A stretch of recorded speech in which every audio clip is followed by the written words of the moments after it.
Thank you for viewing this YouTube archive of a Conscious Consumer Network broadcast. Please feel free to share it far and wide.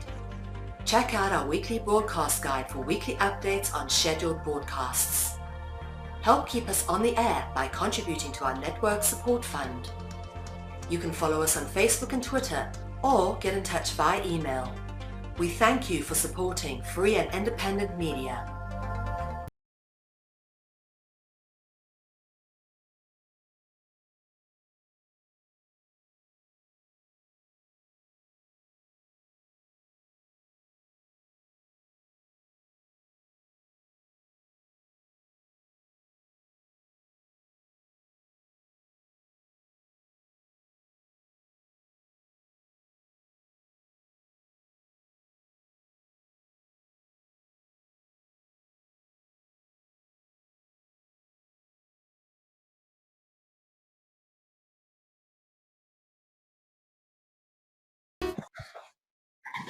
Hello everyone, welcome to We Are the Ones We've Been Waiting For, and I am Eilish De Avalon, and I have the lovely Santos Bonacci joining us at the last minute. So thank you so much, brother, for your wonderful impromptu visit. We were scheduled to have Max Eigen, but I haven't been able to contact him, so apologies to everyone waiting for Max. But Santos, you were such a hit last time we were on 2 weeks ago. You actually had the highest members of people in the chat room last time on CCN. So out of over 1,000 shows now. So thank you for joining us again. This is a great surprise to all our friends that are following us, that we're doing this today. So welcome and thank you. And I know you've got business this morning yourself, so thank you so much for joining us. Yeah, my pleasure. I had a great time last time, and so as I said to you, I probably will get a knock on the door to go out shopping this morning, and I'll probably only be able to do an hour, but I'll do as much as I can. And I did enjoy the interview last week too. So, but I feel every time I do a 1 hour or 2 hour interview that I leave so much information out, and it leaves a lot of questions for people. So perhaps we can just talk about the same subject and casually see if we can't expand more without going over the same stuff, because there is just so much more to expand about this subject. It's so vast, and the fraud and the lies that are involved with it, and the deception, and how if the controllers of humanity, so-called government, can create such big lies, the biggest of all lies, and they can control our perception through those lies, well then all of our other perceptions are distorted. And this is where truth must vanquish the lie. Absolutely. Yeah. Yeah.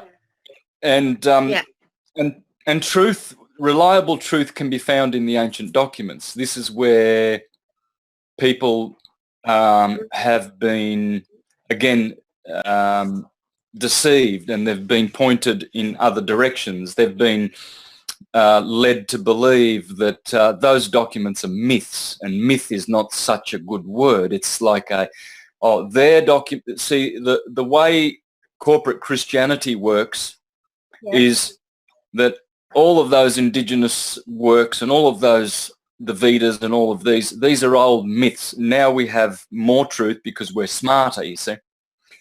And this has caused a lot of harm to humanity. The truth is in those documents. And I mean, you know, the Quran, the Bible, Bhagavad Gita, Mahabharata, all of these great books. And they all teach the ancient cosmology and how the ancient cosmology works. And so in my syncretism, I have endeavoured to source as much of the ancient stuff as possible. And of course, I defaulted to the globe model. Now, having studied the texts of antiquity extensively, it's a shame, I feel, that I didn't use that model, the flat plane model, the disk model of the Earth, and defaulted to the globe. But on the other hand, Eilish, I'm very happy that I did. And the reason being is that it was more palatable to the masses, because we were all sucked into the globe since kindergarten. The globe is always there in all the classrooms. It's the false idol. Yeah. And it's there to indoctrinate us. We live on a ball, and we look up and we see spheres, and we think they are balls. And they are not necessarily balls. You know, the planets, they're not planets. They are stars. They're luminous bodies. And they are sacred geometrical forms of intelligence and brilliance. They are angels, archons, cosmocrators, archangels, creators, thinkers, divine beings. And so the people that go there, they don't have these bodies. The people on the moon, the rishis, they are called lunar people, but they are not like us. They come from us, from our stock, but they have ascended. They have qualified to go to the moon. So this is why astronauts can't go there. And this is why I enjoy debunking people who are so hooked on NASA images, you know, whether it be for spacecraft out there, you know, there's hundreds of spacecraft around the sun. And so if there are, they're not you know, like the spacecraft that supposedly went to the moon, because there's no propulsion in free space. There's no particles, right? So, for instance, if you take a speedboat out of the water, right, and you turn that motor on, that speedboat cannot propel itself in the air, because it needs water molecules to push against, you see. So it's fine to have rockets in our atmosphere because they've got air molecules and particles to push against.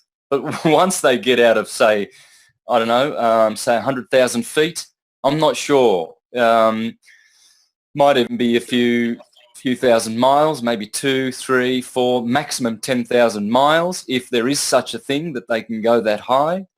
It's never been proven that they have.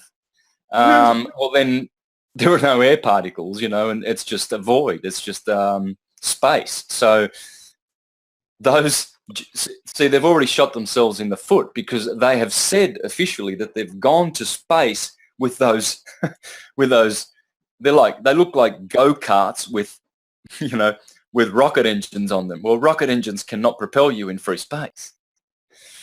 And so really they've shot themselves in the foot, and there's many ways to shoot down these preposterous lies of NASA.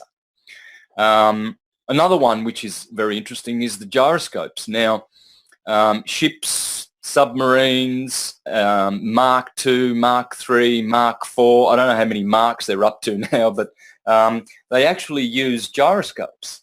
Now, gyroscopes work independently of gravity. The magic word, hocus pocus, bogus, pseudoscience, gravity. And of course, Newton, it was all a hypothesis to him, you know, it was all dependent on equations that neither he nor anyone else understands. And yet they trust in those equations.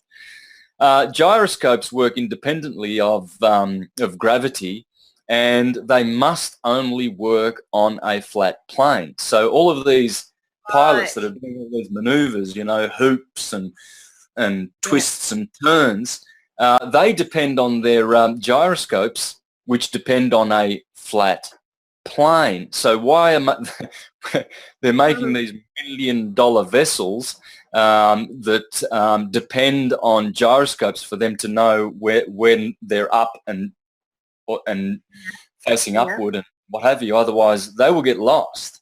And it's very dangerous to operate those machines, those vessels, without gyroscopes. So just that one word, gyroscope, and if you research it, it does your head in, the fact that how can they possibly believe that they're making these craft with gyroscopes to work on a spinning ball. It's just impossible. So people don't do their thinking. They don't think things through. That's the problem.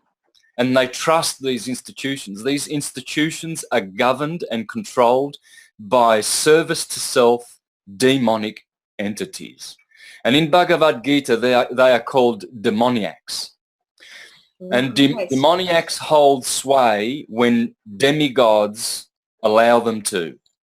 And we, the demigods, have virtually allowed them to control us and to control our minds through indoctrination. So, you know, a lot of these, the so-called science that they teach us is in fact pseudoscience. It's not transcendental science. They hate transcendental science because they hate the truth. And because they are service to self, they enjoy enslaving the greater portion of mankind so that they can be served and so that they can continue their blasphemous and murderous reign on this planet. And rest assured, they are coming from the subterranean planets because down there they seem to not follow universal law for some reason, whereas upward they do, and they're not allowed to interfere with us. So this interference that is going on is by entities that don't follow universal law, as you well know. Yeah, yeah, the demigods. And in Buddhism, they're known as the jealous gods because they're fighting over the tree of life, which is the central axis, isn't it, with the gods in the bardos. So we have many tiers in this bardo in the Tibetan astrology, or not astrology, or the you know, the model of the universe, with the hell realms, the demonic realms, and the asuras as they're known, that, you know, the animal realms, the hungry ghost realms. There's even like a hot and a cold hell realms with different tiers of hot and cold. So there's many. So this talks about the different dimensional frequencies, higher and lower frequencies that we have in this plane, and where we find ourselves in the middle, at the heart of the tree of life, you know, in this axis point, because there's just enough suffering on this planet that we actually are motivated to do something, and just enough joy and bliss to keep us aspiring higher. And given the precious gift of human life, we're given the opportunity to say the mantras, to do the practices, to become awakened in whichever way we can, through many different ancient practices, so that we can become aware that we are gods that have just, or Buddhas that have just forgotten the nature of our own mind, the nature of consciousness. And in fact, then we find beyond that these levels of samsara, these impermanent realms, are actually states of consciousness within ourselves, and that we can transcend all the way into the permanent immortal realms, taking our avatar bodies with us in the Buddhic realms, when we become aware of the true nature of who we are. Yeah, absolutely. Where we are in this temporal world, we are under conditions. Yeah. And where we are in the non-temporal world, which is our source, we are unconditioned, unqualified, and unlimited. And so here we are subject to many limitations. And so this is why great teachers like, I'll just grab a book, hang on. Yeah, sure. This is why what I'm doing now is merging the Neoplatonic works. This is Sallustius, Right. concerning the gods and the universe. He was a 4th century Neoplatonist. And here we have Macrobius, who was also around the same time. And this is on the dream of Scipio. In English it's Scipio, but I'm Italian, so I can't say Scipio. The dream of Scipio. by Macrobius, and this is a commentary. These were our true transcendental theologians, the Neoplatonists. And there were about 7 or 8 of them that that stand out. Proclus, Plotinus, Iamblichus, who Julian the Emperor called the divine, more divine than Plato. Hence, this is why they are called Neoplatonists. They succeeded Plato by about 600 years. And the reason why these guys arose to teach us the true doctrines of the universe and all the levels of the universe is because Aristotelian buffoonery from Aristotle, materialist philosophy, which is called empirical and speculative philosophy, materialistic philosophy, arose at that time in Greece. And so what happened about 100 years after these guys, Justinian the emperor, he closed down the Neoplatonic schools. And then, of course, they embraced Aristotle and materialist philosophies. And this is where we went downhill. And we are still Aristotelian in this world. And we have forgotten the great ones like Plato and Pythagoras. This is why it hurts me to the heart when people say, oh, Pythagoras was a Freemason and he was a bowler. Well, this is ridiculous. Aristotle was, not Pythagoras. He was no dunce. He was divine. And he did not write anything. So there's no way that we can attribute the ball, the globe, to Pythagoras. He would never have done this. He would never have taught such a disgraceful aberration. He knew that we lived on a plane. And so when you go back to these guys, and in particular, I wanted to basically point out the nature of the heavens from Macrobius's point of view, from the Platonic teachings. And basically what they all taught is that in this solar system there are 7 heavens. And if I can just get more light here, I need light because it's raining outside and it's very dark in here. Last time when we did a show, there was more light in here, wasn't there? Yeah. But this is what... Can you hear it? Yeah. Oh, no, I've got a bit of background noise, so I apologise for that. There's some machinery outside. Yeah. Okay. I can't hear yours. Okay. Yeah, but see, they talk about the 7 spheres. This is why if you talk about the disk Earth as a planet, that's fine because it is. It's a planet. That's what planet means. It doesn't mean a ball. It means a plane, a planet. And if you refer to it as a sphere, that's okay too because the Earth is a sphere in its toroidal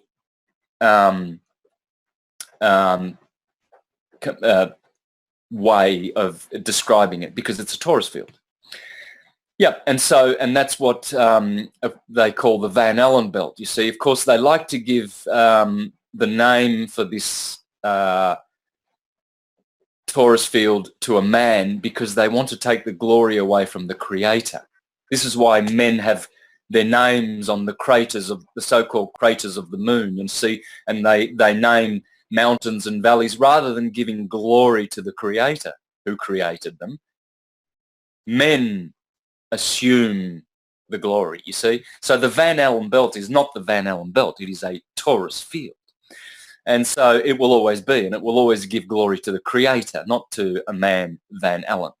These men are demon worshippers, and demons are not what you are taught in church necessarily. Demons are just any entity that is self-serving, whereas we are service to others. And service to others, entities, love the truth, and all is truth to them. You see? So what they said was this: the sphere of Saturn obtains reason and understanding called logistikon. That's the Greek word, logic. logistikon. You can hear the word. Logistikon. He is with a G. Okay? Logistikon or logistikon. And theoretikon. Well, what does that word teach you? Theory. Theory. Right, so Yeah. Saturn gives us logic and theory. Okay? The sphere of Saturn. Why is it a sphere? Well, because it's not a ball, it's not a planet. Because it is what we see as Saturn, that luminous body, that is the center of its torus field, which is in the center of the sun's torus field, which is in the center of the Earth's, which is a geocentric system. And so they are heavens above us. There are 7 heavens, as the Quran teaches. And Muhammad climbed the 7 heavens and he reached the sphere of Saturn. And so Saturn gives us logistikon and theoretikon, logic and theory. In Jupiter's sphere, so he's speaking about how we come down through the Milky Way and then we are ensnared by the 7 conditions, the 7 heavens. And the first heaven is always Saturn, the highest and utmost. Okay, Satyaloka in the Eastern system. There's Vishnu, Jesus of the West. And so in the West, which is the Vedic, this is why I've always been a lover of the Vedic wisdom, because I've always known that neither the Muslims nor the English that invaded India were able to pollute and corrupt their writings. Whereas in the West, we have to do a lot more work.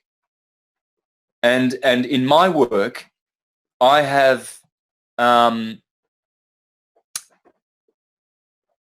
can I put it? I've re-established the authority and authenticity and sacredness of our works, like the Bible. The Bible is my favorite of all the books. And I believe I've re-established that, as at least for the intelligent portion of humanity. The unintelligent ones, churchgoers and everything, and even the atheists, there's no hope for them anyway. But for the intelligent ones, I believe that they see that I have done that, because even though you have to do a lot more work, see, many people, they really get discouraged when they read the Bible because they know it's been tampered with. But that tampering does not affect the message. The message is still pure. It is still a divine sacred book, and you can still get the true essence from these books. Same with the Quran. Same with all of these books. I say to people, you don't have to change your church. It's fine if you want to be a Muslim, if you want to be a Christian. These are great sciences. They're languages that will bring you to the Creator and to the Godhead. But it's just that you have to, there's a lot more work to do. Whereas with the Vedic scriptures, they are very honest and uncontaminated and uncorrupted. There's no distortion. And with these guys, the Neoplatonists, and I would suggest that you do get into these guys, Macrobius, Sallustius, or Sallust, as they say in English. Porphyry is my favorite of the Neoplatonists. They all sprung up between the 2nd and 4th, 5th century. They only lingered for about 300 years. And then Justinian closed the last Neoplatonic school in Rome, and I think in Alexandria and possibly Athens. There were only 3 centers on the planet for the Neoplatonists. And the Neoplatonists were very different to Plato. At least his writings that we have that are extant. When he parted company with Aristotle, Aristotle went and founded the Peripatetic school of philosophers, and these are all materialist philosophers. This was a very severe downgrading of wisdom that happened. And rest assured, we are still Aristotelian on this planet. This is the dumbing down process that began way back then, hey? Oh, yeah. Yeah, and the ball was originated with Aristotle types. Yeah. Anyway, they parted company, and Plato went down south to Calabria, I believe, Italy, where I come from, and where Pythagoras had his schools down there in southern Italy.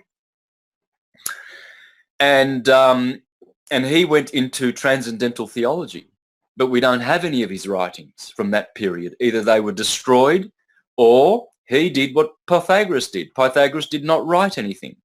Transcendental theologians and philosophers or scientists tend to not write, whereas the philosopher likes to write and give materialist philosophy to humanity. And there's a big difference. Big difference. Santos, I'd just like to add, we've known each other for several years, probably 6 years now. And it came evident to me when I saw you on the lecture podium for the first time after our common law legal workshop that we did, and you did that lecture in Geelong. I saw, because I have spiritual vision, and I saw holographic images of your past lives crossing over your face like this.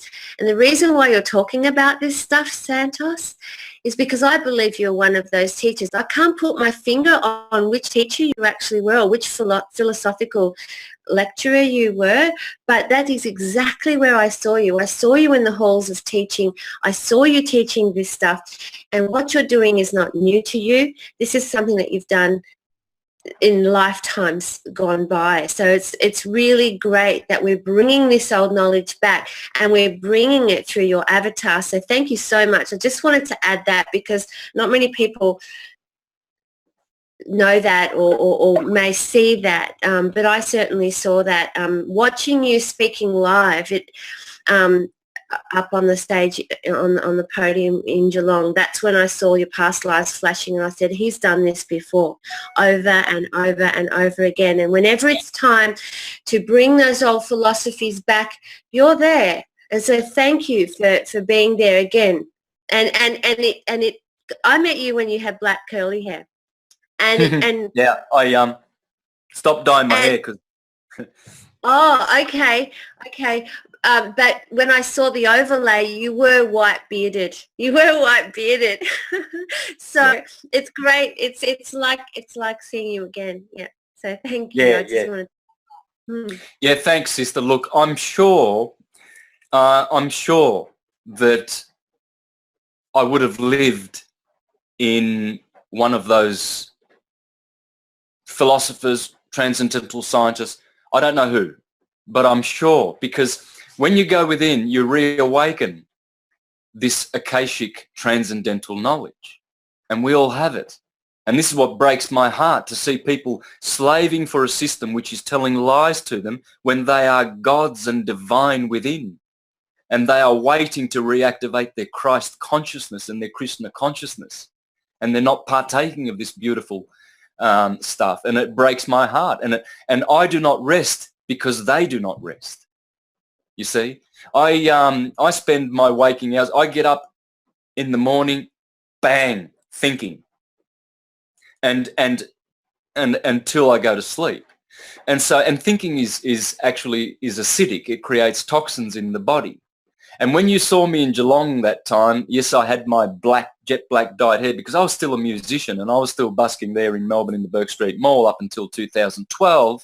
And when you're a musician, you like to be a little bit vain, and you like to dye your hair, don't you?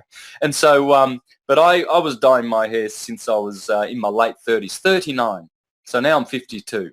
And of course, this caused a lot of people to say, oh, see, he's getting old and he's dying because he's not doing this and he's not doing that and all that crap, you know. And so I had to withstand that sort of ridiculous criticism and just let it go, because otherwise, you know, you get distracted. But and the other thing was, that night there, I was very inspired, I remember, because I had a lot of good information to get out, but I was also very sick. When I got home, which was about a 2-hour drive from Geelong to Berwick, you know, Geelong's on the western side of Port Phillip Bay. I had to go all the way through from Geelong up to the city of Melbourne and go all the way to my place in Berwick on the eastern side of Port Phillip. And I got home and I vomited. I vomited for about 2 hours. I was that sick. I don't know what it was, but last year in January, exactly this time last year in January, I did a Andreas Moritz fast. And of course, they assassinated Andrea Moritz. He wrote a few books and he's got a lot of YouTube videos. 7-day fast, apple juice and apple cider vinegar, and then at the end of that you take Epsom salts and olive oil with what do you put with the olive oil now? Anyway, if you YouTube Andrea or Andreas Moritz and check out his fast, I flushed tapeworms. It was disgusting. Yeah, I had a tapeworm. I don't know how long it was because I didn't know it was a tapeworm at the time. I saw it in the toilet there along with green, brown and yellow stones. Yeah, so you got your gallbladder flush. So you did your lemon juice or your grapefruit juice with your olive oil that you first opened your bile ducts with your Epsom salts, and you melted the stones with the malic acid containing apple cider vinegar and apple juice. And through that system, it cleansed your bowel out, probably did your salt water flush as well, and bingo, there you go. There's the way to get rid of tapeworms. Yep, and everything else in your system that doesn't belong there. So yay for you getting out of parasites, Santos, because that's it's an energetic parasite as well as a physical parasite, right? So you would have got much more energy in your central core with that thing gone, because those worms are the portals for other things to work through them in you. So getting rid of that gets rid of all sorts of stuff. And gallbladder stones are actually solidified resentment. Yeah. So anything that we've been, like we were a bit resentful of the establishment, right? Yeah. So, there's many reasons why we could be holding on to stuff like that. So purging, doing the gallbladder and liver flush. If people want to know more, just ask us and we'll put the recipes up. But yay for you for doing that, because getting rid of green stones, brown stones, that's liver stones, and gallbladder stones. You probably did a bit of a kidney flush too if you're doing your Epsom salts and your lemon juice and stuff. And oh, wow, that's great. Well done. Yep. And see, we can do it naturally without pharmaceuticals, with the things that we have in our kitchen cupboards. Yep, exactly.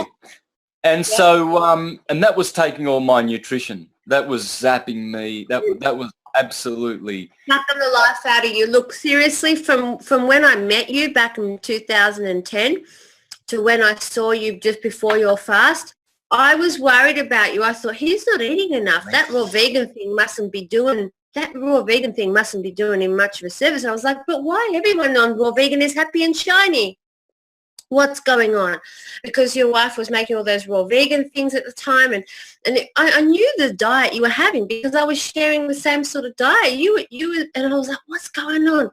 So it's really interesting. Having a parasite cleanse for all of us that are consciously eating and consciously living and living outside of the system, and not eating these GMO rubbish and processed foods and everything. That's the way to go, is do a parasite cleanse too. Cleanse, because we've got to purge these things out of our souls, out of our systems, out of our psyche, anything, monkey on our back, anything that could be energetically or physically harming us and sucking the life out of us.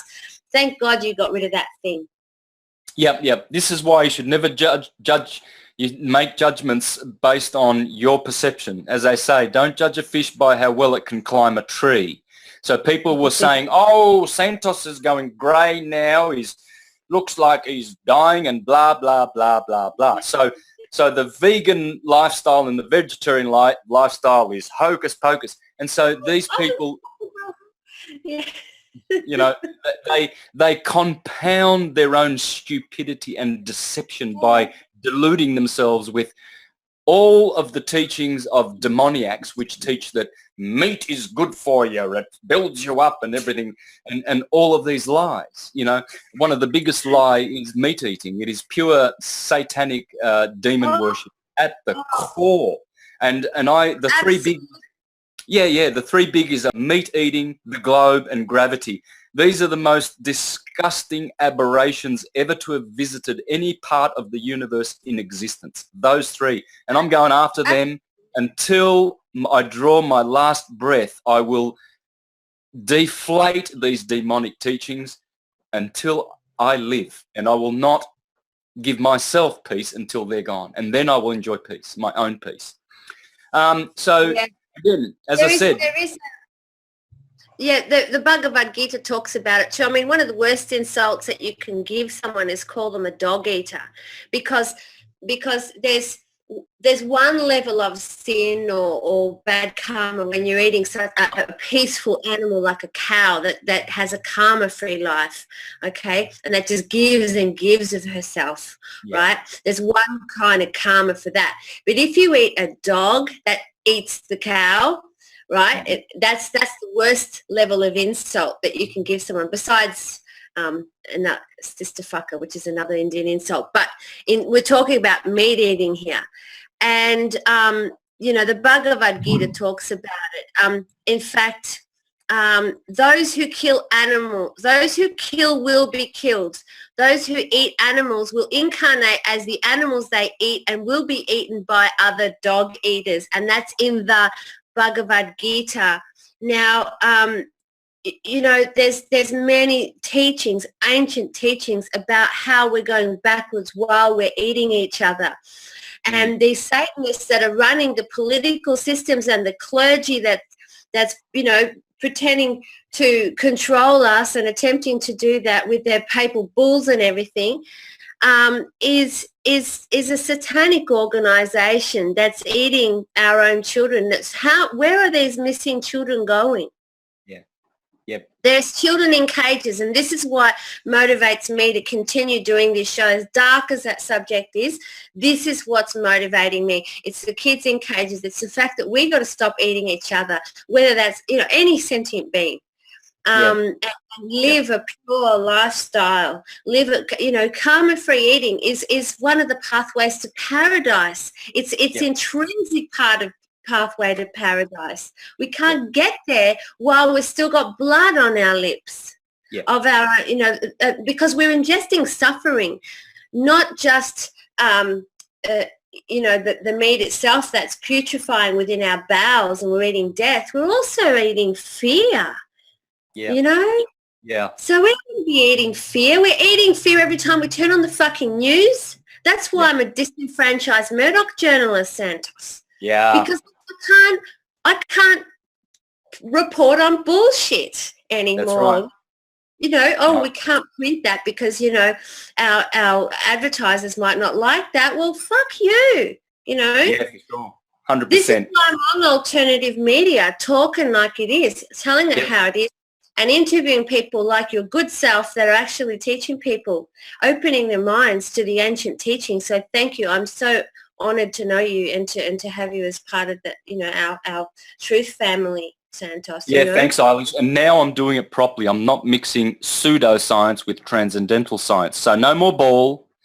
Now I've got it right. And so, you know, I'm really, really happy about that. So I'm going to take every opportunity I can, like this one, to get on air and get it out there and at least get these sacred texts into people's hearts so that they can be benefited, and so that we can not be listening to the demonic service to self entities, you know, your Hillary Clintons and your Barack Obamas. We have no time for a meeting of the Flat Earth Society. Of course they haven't, because if they did have a meeting with true flat earthers, they would be exposed, and they don't got no gig no more, mofos, because that's what they are. That's why they haven't got time, and they have to tell it forth, don't they? Oh, we don't have time. Let's push forward with our killing machine, shall we? With our Rothschild blood money, fractional reserve, interest-laden bullshit system, so that you can all be slaves and have mortgages and not know that you are divine creatures, free You are with God. abundance Yeah. and overflowing energies all around us, fruits and vegetables and joy and bliss and music. No, let's not have that meeting, shall we? Well, I'm going to give Barack Obama that meeting, and I'm going to jam it where it don't fit. He's going to get it anyway, and I'm going to do it. Mr. Syncretism, thank you very much. Anyway, yeah, I'm about as bitter as you, but you're sweeter because you're Libran and Venus rules Libra, but you've got Saturn. Saturn exalts in Libra. But the Librans love their justice and balance, and no wonder you pulled out of Murdoch's killing machine newspaper. He's a criminal. He's a deviant heart. He's a demon. He's pure demon, and there's no human in him at all. Yeah. He's of the Hillary Clinton ilk, and the turd bull. Did I say turd bull or Turnbull? Turd bull. Oh. Malcolm Turnbull. Hang on. Yeah, That's because he is a turd ball. But it's Turnbull. Sorry about that, Malcolm Turdbull.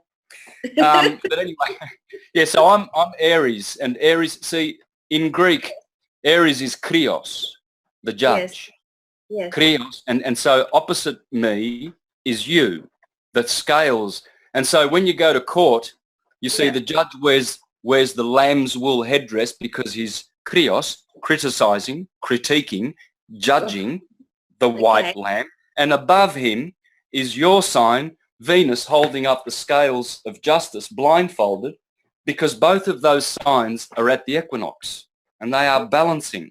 Aries over here on the 21st of March. Mm-hmm. On the 23rd, Judgment Day, Atonement Day, according to the Jews.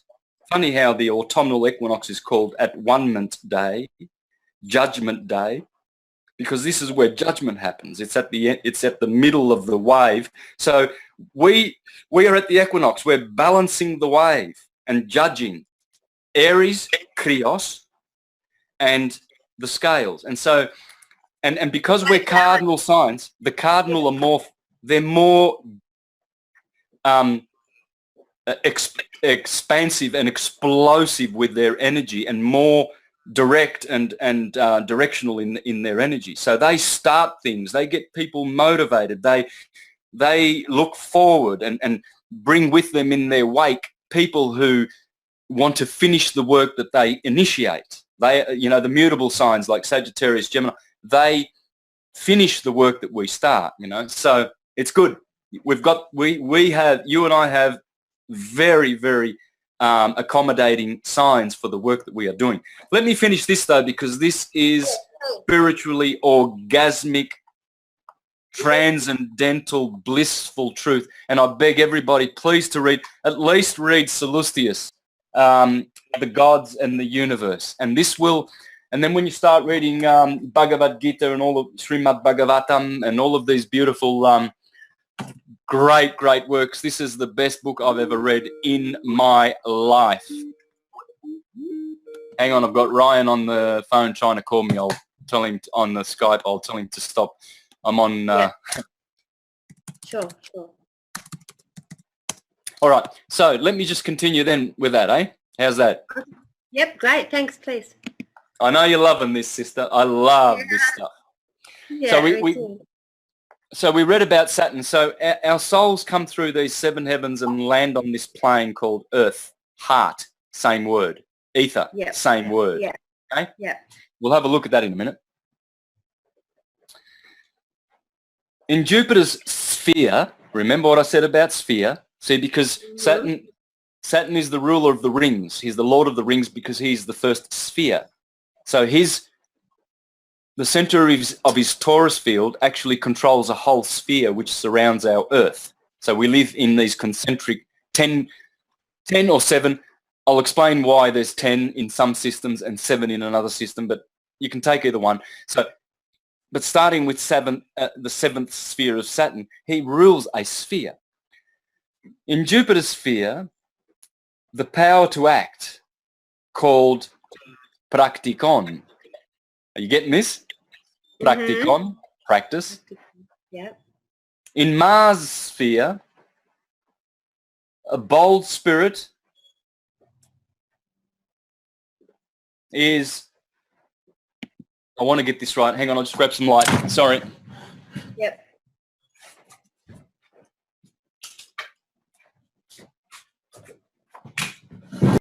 Got myself a reading light. Yeah. All right. Thymikon. Mars, the sphere of Mars, is the ability to be bold, to have a bold spirit. You see? Yeah. Well, the sun exalts in Aries, my sign, and the ruler is Mars. Right. So that's boldness. Okay? Courage. The combative ram. Yeah. And then we come to the sphere of the sun. The sun sphere, sense perception and imagination. See how we get imagination from the sun? Because it illuminates our imagination. We are illuminated by that orb, by that sphere.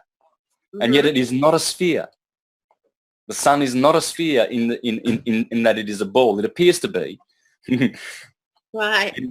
It's spherical in appearance, but appearances are very deceptive. Yeah. Aestheticon. How's that? How's that word? Do you know what that word is? Aesthetics? Beauty. Yeah. Yeah. Appearances. Imagination. So aestheticon. And fantasticon. These are Greek words, man. These are Greek words that are in our English. I've logistikon, theoretikon, praktikon, fantastikon. That's phantasma.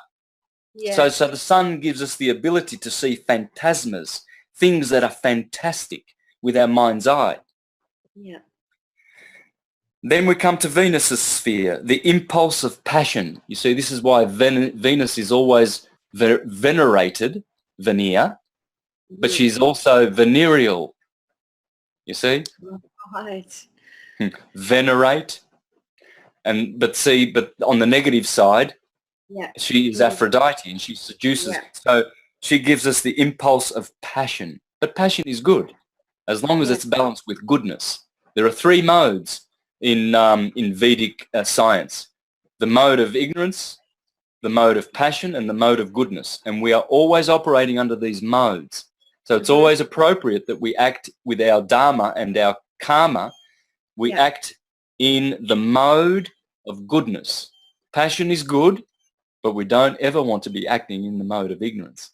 And this is what my work is trying to expel in the world, to expel it from people. This is why I don't have much patience with what we call the dunce. You know, I don't mind if someone is not, is handicapped intelligently, but is of a good soul and is humble enough to ask questions and to be humble enough to be corrected. But when you get the stupid one, the dunce that stands on his soapbox and, blah, blah, blah, blah, blah, blah, oh, shut up, blah, blah, that is intolerable. And we cannot allow these ones we got to remove them from their soapboxes with our intelligence and brilliance and illumination, and we all are. Okay, so we come to the sphere of Mercury, the ability to speak and interpret. How about this word? Hermeneutikon, hermeneutics, Hermes, Mercury, Buddha, Mercury. And the lunar sphere, the function of molding and increasing bodies, Phytikon. So she molds. She is the ethereal earth. According to this guy, the moon is the ethereal earth. She is the sister of earth. Right, yeah. And so, look, I'd love to read out of this all day long, but that'll be enough. But see, these are the seven heavens, and we have come down, and Saturn gives us that logic, and then Jupiter gives us action, Mars, boldness, the sun, the ability to see fantastic things and use the imagination. Venus gives us passion. Mercury gives us the ability to interpret and to speak. He's the communicator. He is the cerebrospinal and sympathetic nervous system fluid. You see, this is why you shouldn't have fillings in your teeth and vaccinations, because they have mercury in them and they pollute your blood, and your nervous system. Mm-hmm. And so these spheres, they give us all of these cloaks, all of these garments. And see, we have these conditions, these garments upon us, and they become vices because we misappropriate them. We misuse them. We think love is lust. Yeah. Yeah, we think goodness is, unbalanced ignorance sometimes. The highway to hell is paved with good intentions, is it not? And so we have to transmute and sublimate these vices. We have to grow them, and we have to transmute them into virtues. And so as we do, we climb back up the 7 heavens. And as we get to the sphere of the moon, her bewitchment is turned around, and we turn the polarity of it, and then we open that door. She is the gatekeeper of the first door. So this is why souls that seek to ethereal bodies, when people die, our etheric body and our soul and our ghost goes up to the sphere of the moon. And if we do not have the right, correct vibration, we just bounce back off that sphere, and we come back, and we become deities of the moon, demons. Yeah. Or moon stars, monsters. Moon stars. Oh, monster. Why is he a monster? Because he's been bounced back from the moon star. She has rejected that soul, and she has not turned the polarity, and she has not allowed that soul to increase in consciousness and go to the sphere of Mercury, another demigod.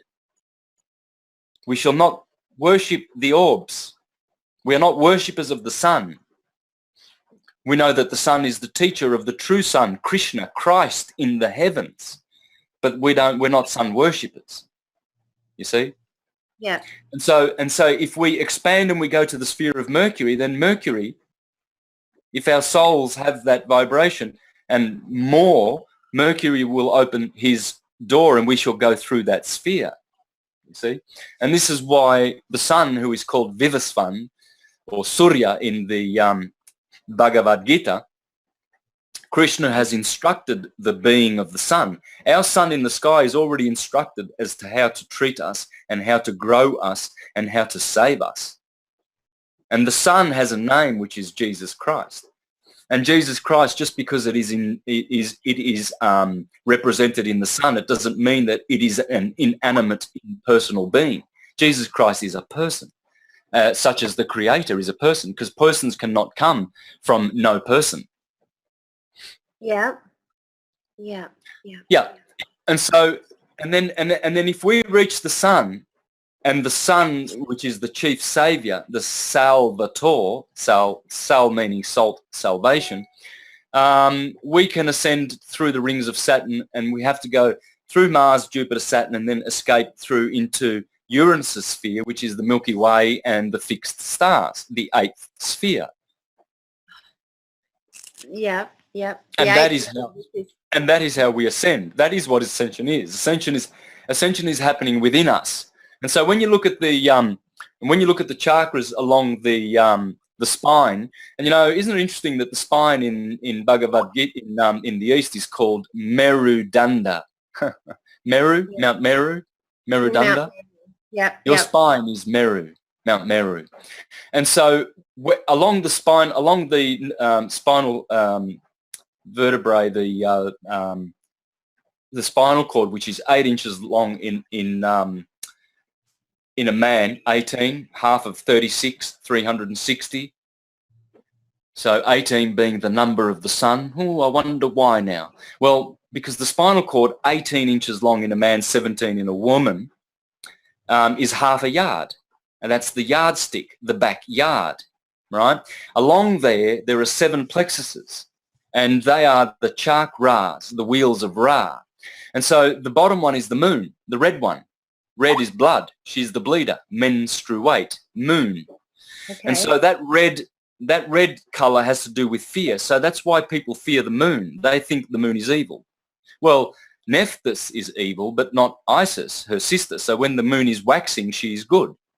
And then, of course, she gives a bad side. All the orbs do. I do. I practice good things, great things, and I practice vile things at the same time because that's my nature, as we all are, you and I and the listeners. no matter how Yeah. good they think they are. Some people think they're really prim and proper. And the more they do, the more they will fall. So it's better to be balanced and, you know, and be realistic and be real rather than pretending. And so then comes the orange chakra, which is ruled by Mercury. And the water element. The moon is earth, ethereal earth, because this is a higher. There are four layers of the elements: earth, water, air, and fire. And then there's another 4 and another 4. There has to be, because there's got to be 4, 8, 12. Everything is done in 12s. So, but on Earth there are 4 elements, and then above, starting with the moon, you start again. The moon is earth, but in the ethereal, and so Mercury is water, and so your second chakra has to do with water and the water baptism. So when you go to church and you get baptized with mist water, M-I-S-T, that's the first baptism. The next baptism is supposed to be in the heart, which is the fire chakra, or even the solar plexus, the yellow one below that. Either one. You can flip them around. You can have air in the heart, or you can have it in the solar plexus, okay? But the point is, that fire, that is mist, M-Y-S-T. And that's why you get a mystic. See, this is why we must be mystics. But those churchgoers who are water baptized, oh, those mystic people and their mysteries, they're evil. You see, whereas John the Baptist said, I baptize with water, which is the dunce baptism. And he said, the one coming is baptizing with spirit, spiritus air, pneuma in the Greek, in the Greek, which is pneumatics. See, pneumatics run on air, don't they? And that's pneuma in Greek, which is spiritus in Italian, Latin. So the baptism of spirit is the baptism of the air element, the mind. The mind is saved from the emotions, which is water. Water is emotional. Therefore, the water baptism does not serve churchgoers. It serves them as a step to get to the baptism that John the Baptist said, he will baptize in spirit and fire. And that fire is mist, M-Y-S-T, not M-I-S-T, which is the first baptism. Now, Santos, we